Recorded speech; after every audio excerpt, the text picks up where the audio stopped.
Okay, everybody, welcome back. Before we get started with our next presentation, I just wanted to let everyone know that we do have all the slides and video recordings linked up on our website on the conference page from yesterday, so you can go ahead and check those out. For our next presentation, we have Kelly and Jessie from ByWater Solutions doing training teamwork. We have your back.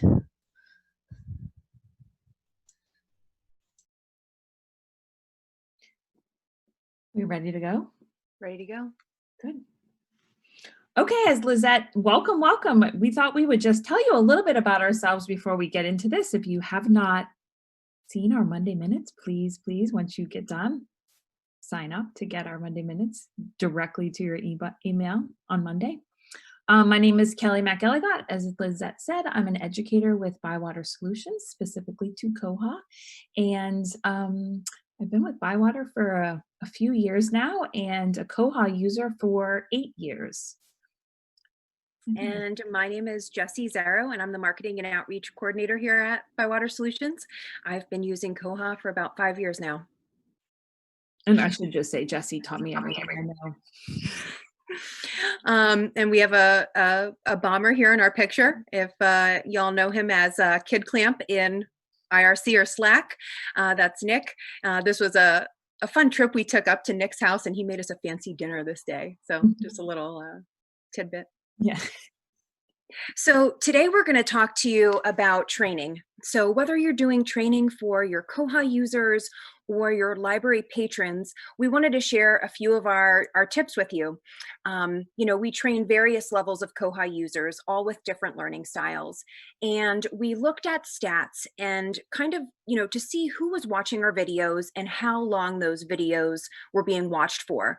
And for our statistics, we saw that about 3 to 5 minutes was like really our sweet spot.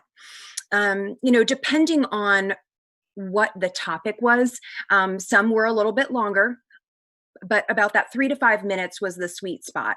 So we thought we could, keep our videos short, break down one Koha tidbit in a few minutes, and then we started doing them. And, we decided to brand it and kind of have it go on a weekly basis.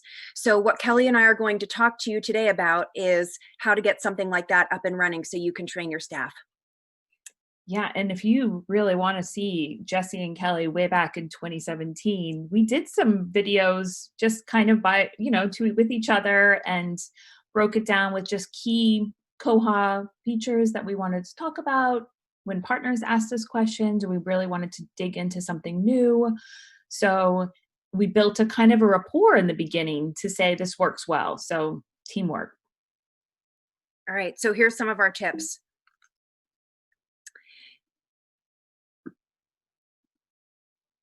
Our first one is make it short. We can't stress this one enough.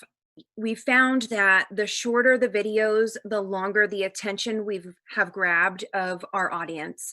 And for those of you who may already be producing videos or using videos for training, check out your statistics.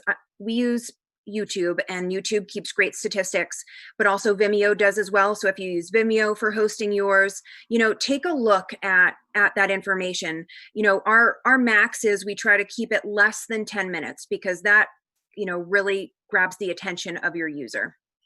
And we found that we're able to do quality subjects in that time frame if we really nail down the details that are the most important without digging really too deep, but able to show them in different levels, workflow, by different types of library, by really getting it down to that time frame. And making that subject talk, you want to grab the attention of your user right away, making sure that you're clear about what's in it. Yeah, we've is this what I'm supposed to say? We had a script and we stuck to the script for a while. We had a script and we alternated, and then we didn't remember who was doing what. And then we found a rhythm where it was really great that I started and Jessie would give that subject kind of byline, for it to say, this is what we'll be talking about in this video. Another tip is really make it dynamic. And there's so many ways you can do this, whether you use something that's animated, live action or even a screencast. And that's what we currently do for ours. We use a screencast so we can kind of show live how to do something within Koha. But there's free tools out there that allow you to animate or do live, presentations on the go. And I think it really kind of gives you some sort of characteristics, identify yourself to your viewers by sharing a little bit, like our Bitmojis or our music. It's just a way to identify a little bit about ourselves through our videos. Yeah, when you first get started, one of the main things you really want to do is tell the user exactly what they're going to get out of this training. So whether it's a video or you're in person, whatever you're doing, tell them right away. As Kelly mentioned previously, we started introducing ourselves, telling our users right away. So we use the same thing every week. Hi, my name is Kelly. My name is Jessie. And in this week's Monday Minutes, we are going to tell you XYZ.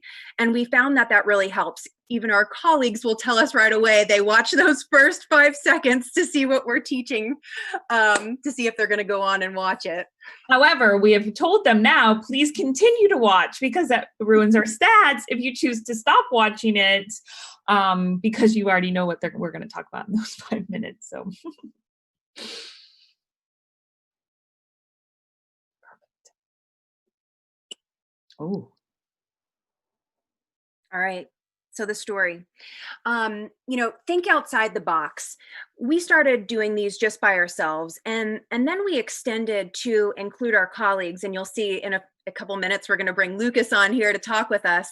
And then even our partners, and a huge shout out to Lizette. She was one of our members on Monday Minutes. She's our current koha-US president. And then also Mary Beth, who is a librarian at Central Kansas library system. So just a great way to really include others in there that can bring expertise. Yep, absolutely. And then we also kind of went past just using Koha to involve more community things. So we thought, why not show more about how to get involved in the community itself, as Koha is all about giving back. So believe it or not, one of our highest viewed Monday Minutes is how to sign off on a bug, I believe, with like 2,000 views. And I think that we would have never thought in the beginning that we would be talking more about community, but as we expanded and realized that people were interested in this, that it was really helpful. And showing people step-by-step instructions is super helpful. Don't assume that they might already know something. Really take them from the start to finish to make sure people are comfortable. Remember, there's all types of learning styles out there. So one of the things we always do is we do a video, and then we also do a blog post to follow up with those step-by-step instructions. That way, if somebody's a visual learner, they can watch the video, but if somebody prefers written instructions, they can also follow those as well. Yeah, I'm actually a little bit of both. I think I'm a visual learner mostly, but it's great to have those step-by-step instructions also to fall back on. Another key tip we wanted to talk about is if you're making a series, it's really crucial to make sure you use descriptive titles. So if somebody's following you from week to week, make sure you give a descriptive title about what that presentation will be about. Because once you start getting a following, if you're doing, let's say, something that pertains to the cataloging module or whatever it may be, and somebody doesn't catalog, they know they can skip that week and not have to watch. Maybe they want to just to learn more, but keeping those descriptive titles in there allows your user to decide what they want to, watch or learn about. Yeah, absolutely. You have a WYSIWYG that will allow you to go in and make some customizations, whether you want to indent something, center it, bold it, italicize, and then add it in. So Kelly, why don't we open up one that we've created in the system? We'll go to your virtual story times here and talk to us a little bit about what you set up. Let's just pause on WYSIWYG. I mean, what kind of word is this? But I know what it means, but I'm just saying, it's just a word that's so random, and that means what you see is what you get. So we wanted to use this one as another helpful tip. So we call this one the explanation. We all the time get stuck using library lingo. And at times we work so hard to translate things from like developer talk to library talk. And then sometimes we use that library lingo or developer talk ourselves, and we have to be conscious about reminding our users what that actually is. So be careful of library lingo. Absolutely. I think it's important to remember it may mean so much to us because we hear it all the time, but WYSIWYG, I mean, really, that's not a word that you hear even in the library, I don't even think. So it's important to break it down as granular as you can in areas that may be unknown. Whether you're talking about like reserves or holds or whatever it may be, make it clear to your patrons or to your users or to your students, what you're actually getting at. Yeah. We could break this down into like tools. I'm always confused with which one is a Phillips and which one's the flathead. So it's really like, to be more visual, like the star one would be easier for me than just to know it's the Phillips. That gets me confused every time. Yeah. Okay, so the process. Once you feel comfortable and you're working with one of your team members and you get things up, now you get down to the process. So if you're creating video content to share with your users, you want to think about a few things. Make sure you're using good video quality. There's a ton of free resources out there.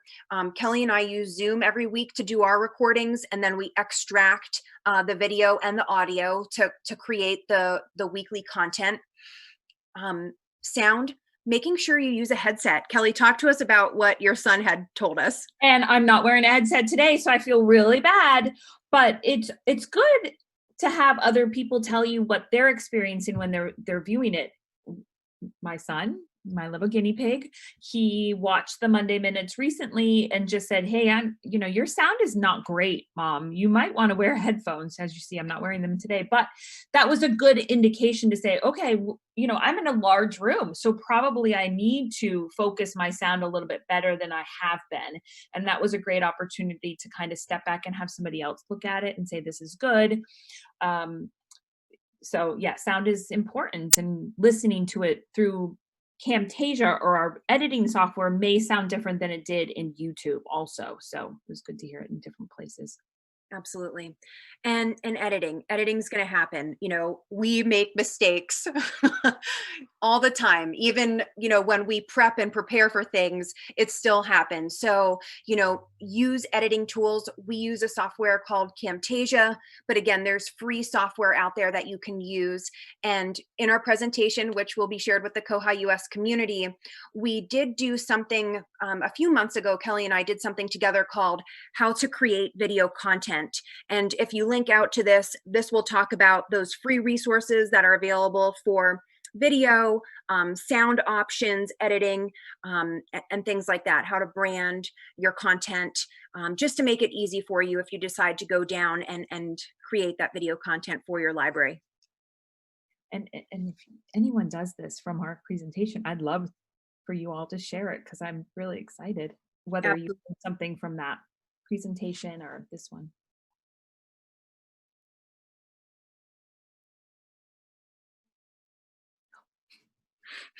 Okay. Make sure you feel comfortable. Do a couple practice run-throughs. Practice what you're going to talk about. And you'll see we're going to do one live here after our presentation. And Kelly and I got together with Lucas yesterday and we did a dry run-through. Make sure you're comfortable, have examples ready. Actually go through what you're going to show, because we have so many times gone through and got something that we didn't expect and then had to troubleshoot. So, practice what you're going to do first. I would say, especially, we've been doing this for a while, so I think we have a good way to know what the other is going to fill in. When you have a guest, and if that's something that you're definitely wanting to do, that is more practice than you would normally do on a weekly basis, or in our world, a weekly basis, because you want them to feel comfortable and you want to make sure that they're able to say what their expertise, that's why we're bringing them to the table, is their expertise, and we want to have them be able to say all the information, and we're there to lead. So it's really important to practice a run through. And to Jessie and I have recorded an entire episode multiple times, and we have left the office and then come back the next day and said, hey, let's run that through again. That wasn't good. Whether we went down a wrong rabbit hole, we said too much, we've tried to get too much in that 7 to 10 minute time frame, and we thought this is either confusing, this is too rushed.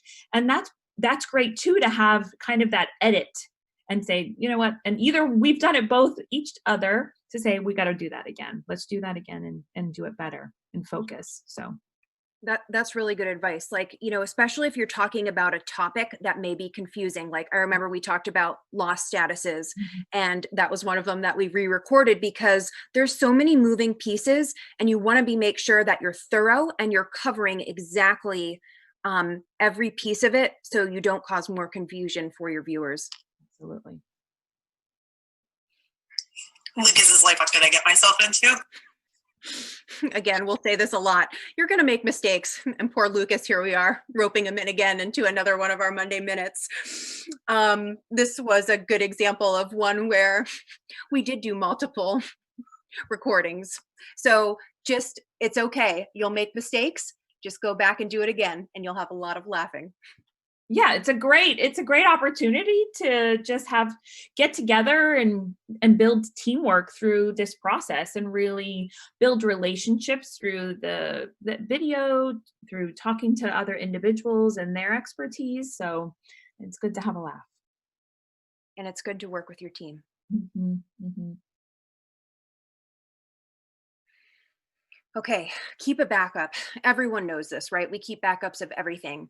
But to make your life easier, create an image that you're using from, week to week, or how often you're doing these presentations or trainings.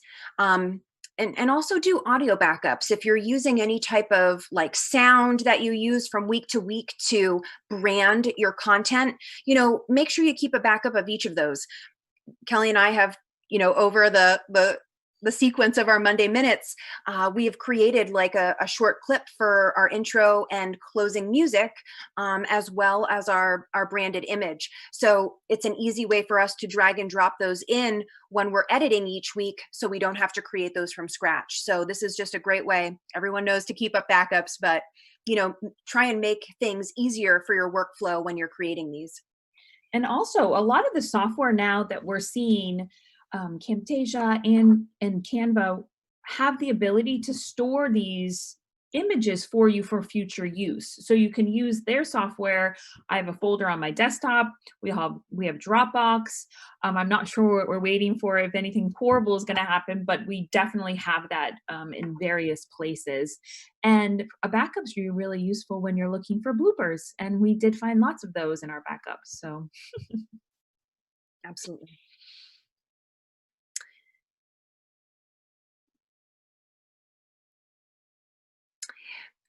Kelly and I wanted to share this quote with you. A simple and to the point is always the best way to get your point across. And again, we mentioned this a couple of times already, but keeping things short really, again, grabs the attention of your user, and you want to make sure that they stay till the end and watch that entire process. So we can't say this enough, try and keep concise and short if you can. Yeah, absolutely. And it's really important to just understand what point, just one point. That's all we're trying to do, is push one point across, one system preference, and nail that down so people can get it. And we know time is valuable. I mean, how many people have walked away from the office and said, wow, I didn't get as much as I had done. And we don't want to waste anybody's time, but we want to make that time that they're using valuable.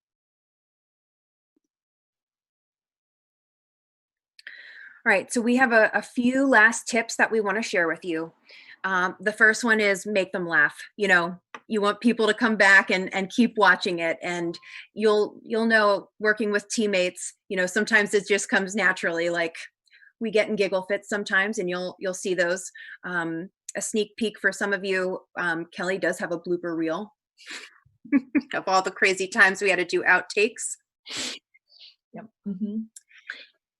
We also chose to have some sort of, thumbnail that makes us recognizable. We have thumbnail as number 2, but also music. So my kids hear it when I'm editing it. They'll hear the music and know that I'm editing Monday Minutes.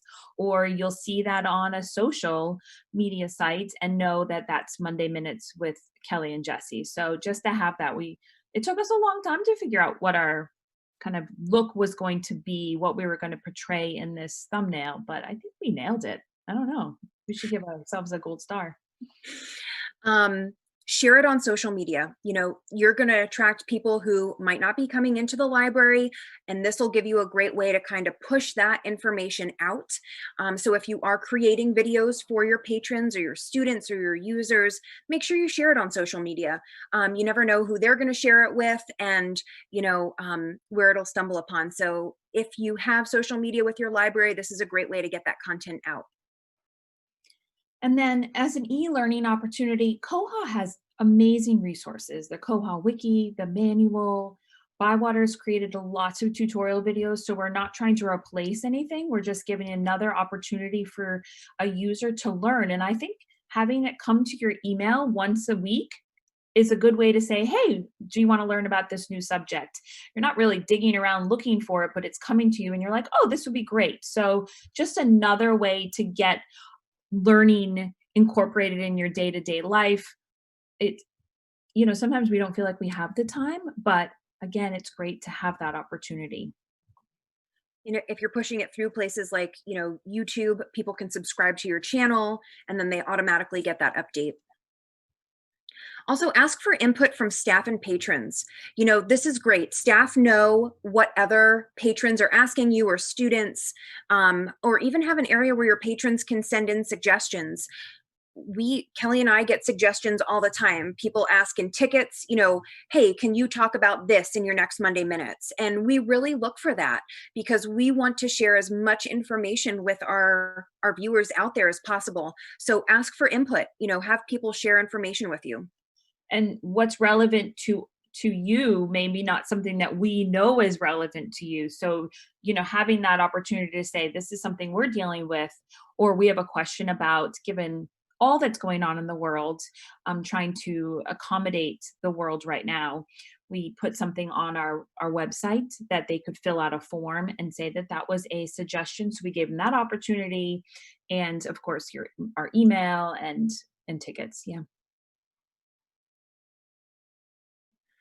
All right, so we hope that some of these tips will help you, feel confident and getting some of this training out for your users, whether it's your staff or your patrons. Remember, stay positive, have fun, and that audience will come. It's a great way to kind of, build those relationships, as Kelly has mentioned, and also share information with your users. Yeah, definitely. Jump right in. It's worth it. All right, so now we are going to actually record a Monday Minute live. So we're going to show you just some of the things that we do to get ready and prepare. And we've asked Lucas, who's one of our colleagues at ByWater Solutions, to join us, and he'll be coming in for this week's Monday Minutes with us.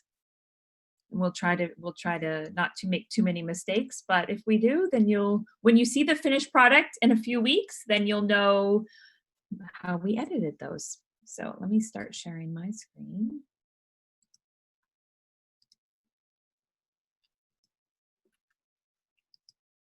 Is Lucas ready? Let's see. Oh, I am. All right. Okay. Any questions, Lucas, before we jump in, or are you ready? You feel good? I feel good. I'm ready. Let's do it. Okay. And as we said before, we did do a little prep. We are doing this live, but we did do a little prep. We met with Lucas yesterday and talked to him, as he would be an expert in this new feature or new change in 2005. Okay.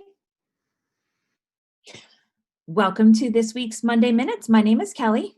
And my name is Jessie, and this week we're going to talk about a new option in 2005. We have a wonderful guest with us this week. Hi, Lucas. Hi, Kelly. Hi, Jessie. Hi. So this week we are going to show you in 2005, the system preference OPAC main user block will be moving into the tools module. So Lucas is joining us today to show us a little bit about that change. Now, Lucas, we've seen this happen in the last release. We had OPAC nav right move from a system preference over to the tools news feature. What are some of the advantages of Koha doing this? So I would say the main advantage to moving these to the news feature is going to be translatability. So we're going to be able to define different sections with different languages in Koha and show them independently. We'll be able to do the same thing too with branches. So if you're a library with multiple branches and you want a different OPAC main user block for each branch, you'll be able to do that. So perfect. So let's pop over to the tools. So as we said, we're actually losing out on two system preference. They're moving over to the tools news section, and that's under that additional tools. And we did do a previous Monday Minutes on this, which we'll link to in our blog post, where we talk about some of those features moving, the OPAC nav. So you'll have a little bit of a heads up. Yeah. So let's walk a little bit through this, Lucas. If I were a library that had information such as HTML in either one of these system preferences, what should I anticipate happening? So if you previously had information in these system preferences, when you move to 2005, what's going to happen is we're going to update your database. We're going to take whatever information it was in those preferences and move it to its new spot, which will be the news tool. Also, we are leaving CSS selectors as they are. So there's a CSS selector OPAC main user block. That will remain. So if you have CSS particular to that system preference, it's going to move over. So everything should be very seamless, and all of your display should look exactly the same. Perfect. So this is one of those areas. Actually, these two are both news features that were a system preference and were updated to this news feature. So I can see the location. This used to be in that OPAC main user block system preference, and now the location is identified as that main user block as well. So if I edit that real quick, I can see that that display location is really where you're going to identify where you're creating news from going 20.05 further. Now you'll see there's after like OPAC news or OPAC nav right, you'll see EN. If you have multiple languages installed on your instance, you'll also see multiple options for that, so you can make them available in English or Spanish or French. Perfect. Perfect.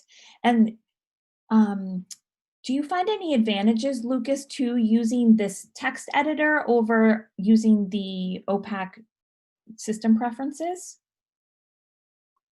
I think this can be a matter of personal preference and how comfortable you may or may not be with HTML. So this WYSIWYG editor is great if you don't know or are uncomfortable with HTML, as what you see is what you get. So as we learned in our last blooper thing.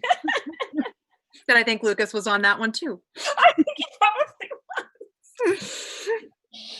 So now moving forward, once all that information is transferred over and you've been upgraded to 2005, then you know where you're going to go to change or to make any new OPAC headers or make any new OPAC main user block features is you're going to go over to the news feature and either use that WYSIWYG. Or you could do it through HTML, which you have that ability through this little HTML, the little alligator button, right? Correct. Okay, perfect. Well, this is really exciting. I think that this is a great advantage. It's good for libraries to know that they're losing two system preferences. And what I would suggest as you move forward to 2005 is just check out your OPAC after the upgrade to make sure everything went through. And of course, if you have any questions or concerns or anything changed, feel free, and you're a partner, reach out to us, and we'll be happy to help. Thank you, Lucas, for joining us this week for Monday Minutes. My pleasure. Thanks for having me. Thank you, Lucas, so much. Have a great week. Have a great week.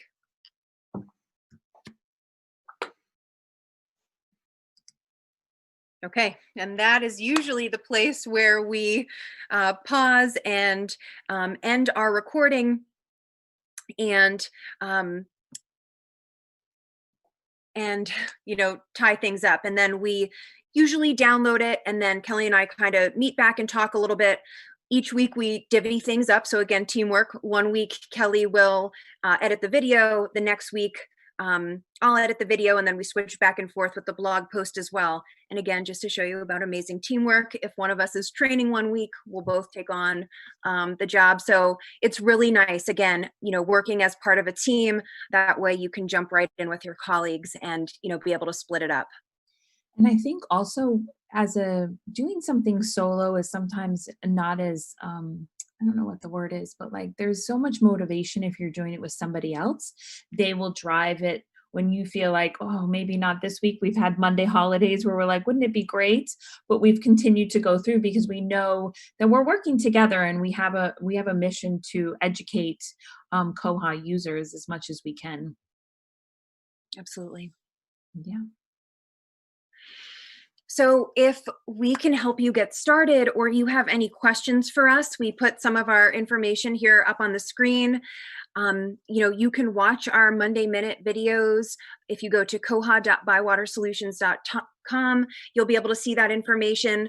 If you're interested in signing up to get those Monday Minutes every week, you can sign up right on our website. There's a section that says join our newsletter, and that can go out to anyone in the Koha community. And we share that information with everyone in the Koha community.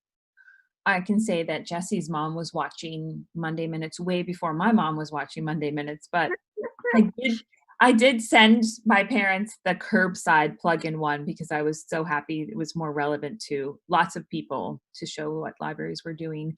But it's even your parents, if you want to share it with anybody who will watch your videos, or, that you want to watch your videos. Absolutely. We'd like to just open it up. If you have questions about us, if you're thinking about getting started to produce content or do training at your library, whether it's for staff or for patrons, whatever it may be, we'd be happy to answer those questions, or shoot around some ideas. We wanted to make sure we left plenty of time at the end to answer those questions for you.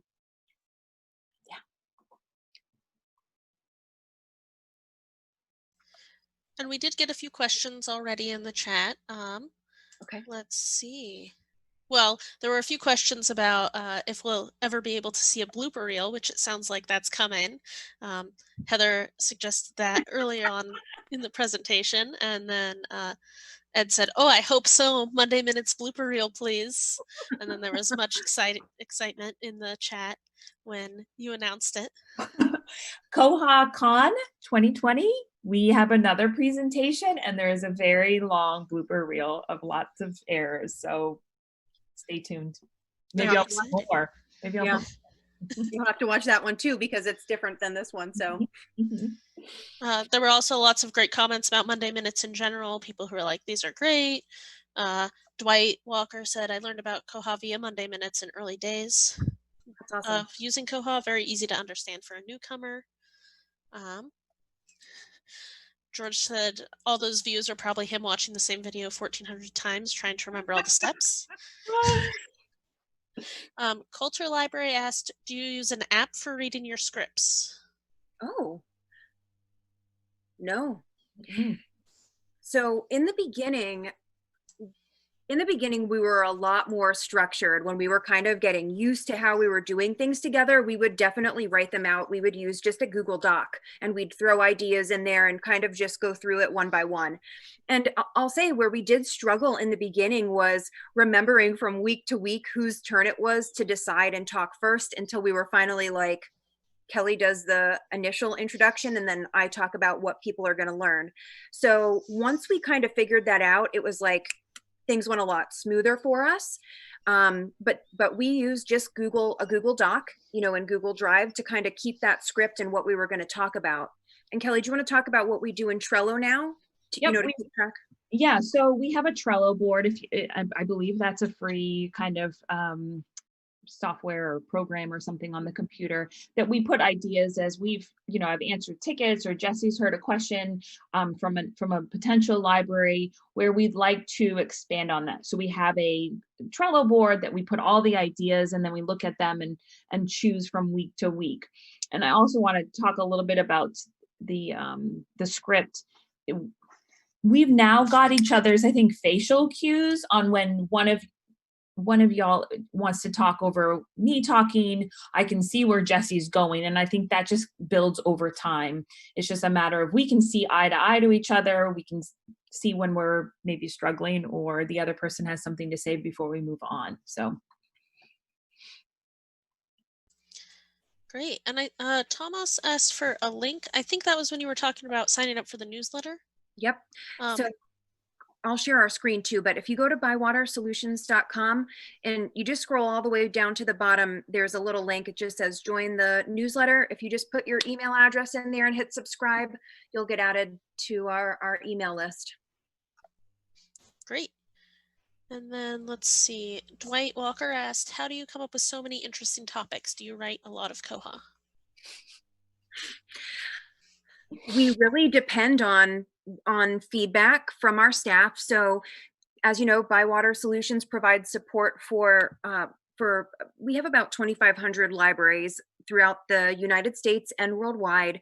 And we rely on feedback from like tickets that we get where people are asking questions where they may be confused about something, or when a new release is coming out, we will start like highlighting certain things that are going to change in the release, like to get people excited, or like, for example, this one where the system preference is completely moving, into a new module.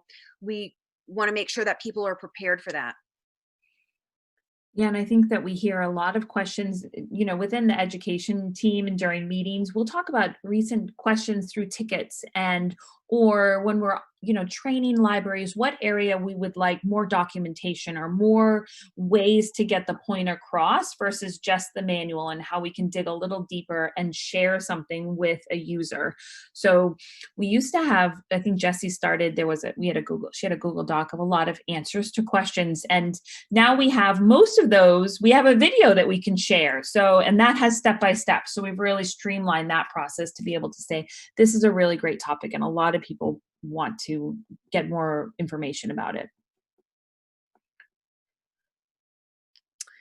I forgot to share one more thing on our website. So if you do have a suggestion for us, which we are always looking for suggestions, if you hit this contact button in the upper right-hand corner, there is where it says subject here I'd like to talk about, just hit this suggest tutorial video or blog post. And we monitor those as they come in. And if it's something that we can add to our educational videos, we will add those in. So please, send those in for us. We're always looking for good feedback. Let's see. Tomas said, are you filming with two cameras but still in the same room, or just over stream? We're just using our Zoom. So we'll fire up a Zoom session and it's just our cameras, and we'll have ourselves on the side. So not two cameras, just our basic laptop computers.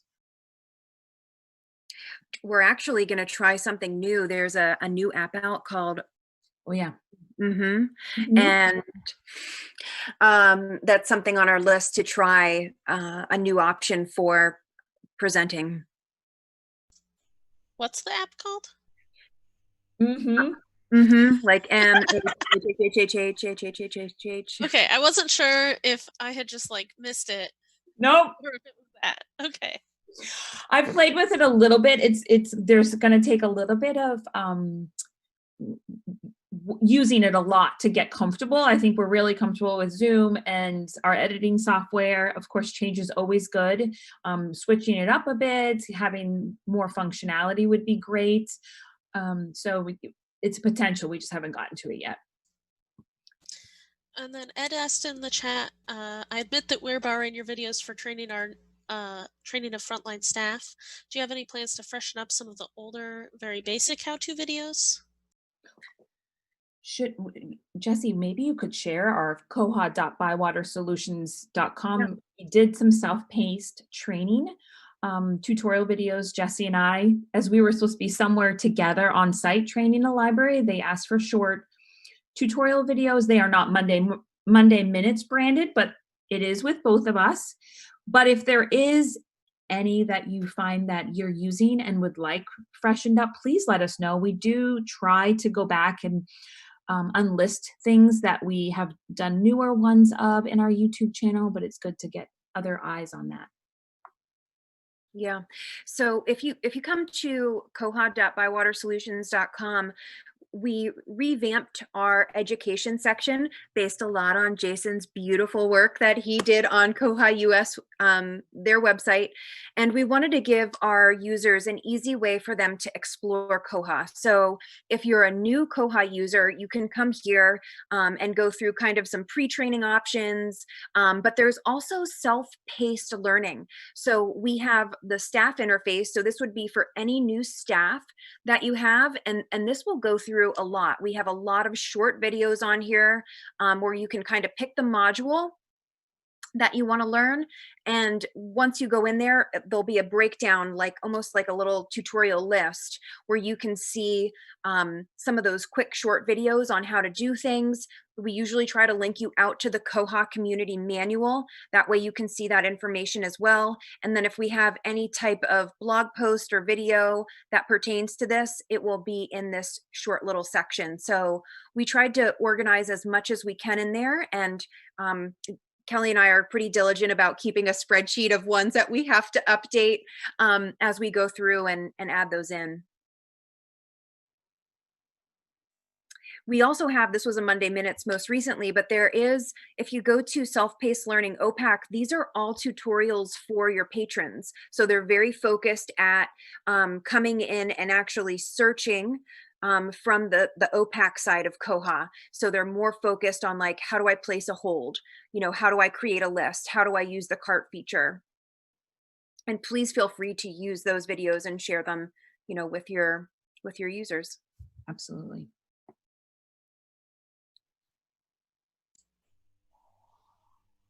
Ed said, thanks for reviewing that site and linking to the ones that most fit. Thanks for that site. And also when this is something I've come into a couple times. If you're like looking at an old blog post and there's a broken link, you can let someone at ByWater know that there's a broken link. Like one time I think it had linked to a blog post that you guys had archived because you'd done a newer one on the same topic, and the link hadn't been updated. And they're always happy to fix those links for you. So just let them know. Let's see. Tomas asked, if you have scripts, would it be possible to make them public, especially for those basic trainings for translations to other languages? We've talked about doing closed captioning. So it would be, we haven't done a ton of research, but we'd like to look into the ability to add closed captionings to our videos so you can follow along. And probably once you have closed captions, you could export those out into a transcript itself. We got a bad rumor that Google Hangouts did closed captionings. It does while you're talking, but it does not record with the closed captionings. So if anyone knows of a open source software or, you know, a relatively very inexpensive, AKA free software that closed captionings, we are interested in expanding that. So we have the text at the bottom for users. And your Monday Minutes videos usually have an accompanying blog post that has a lot of the information as well. Yes, absolutely. We have both the blog post and the tutorial that we break it down for you. And then Fred Kane asked, do you have to be a ByWater customer to access your videos? Anyone, yep, anyone can access those videos. So if you come to our website, to the koha.bywatersolutions.com, you can access them. And then you can also access all of our videos on YouTube. So if you go to ByWater Solutions, we have them broken down by playlists. So you can go there as well. Yep. So there's a Monday Minutes playlist available that you could, I don't know, can you subscribe to playlists specifically? I wonder. I have to look at that, but I don't know.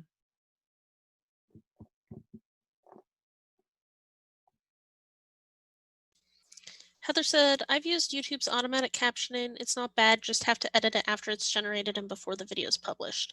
Can then download it to have a transcript too. oh, so YouTube can do it for you? Oh, perfect. Okay, great. We'll have to look into that. And I would guess that there are some words like koha that it might not translate well, that it might not caption well.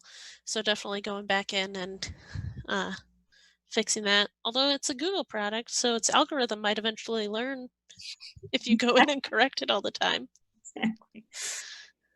We have a nice Monday Minute tutorial video on how to say the word koha accurately, and mana and heya, that we had one of our Liz with us for that, who worked in New Zealand and can speak it way better than we can. Heather said some of YouTube's miscaptions are pretty funny. Yeah, we're going to have to check out the automatic captioning. Thank you, Heather. Yep. Let's see. Does anyone else have any questions or comments to share with these wonderful presenters?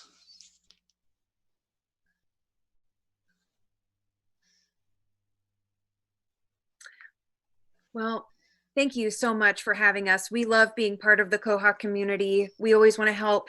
And if there's things that you want to see that we can do, please share those with us. Yeah, definitely. And thank you so much for watching. And thanks so much for coming.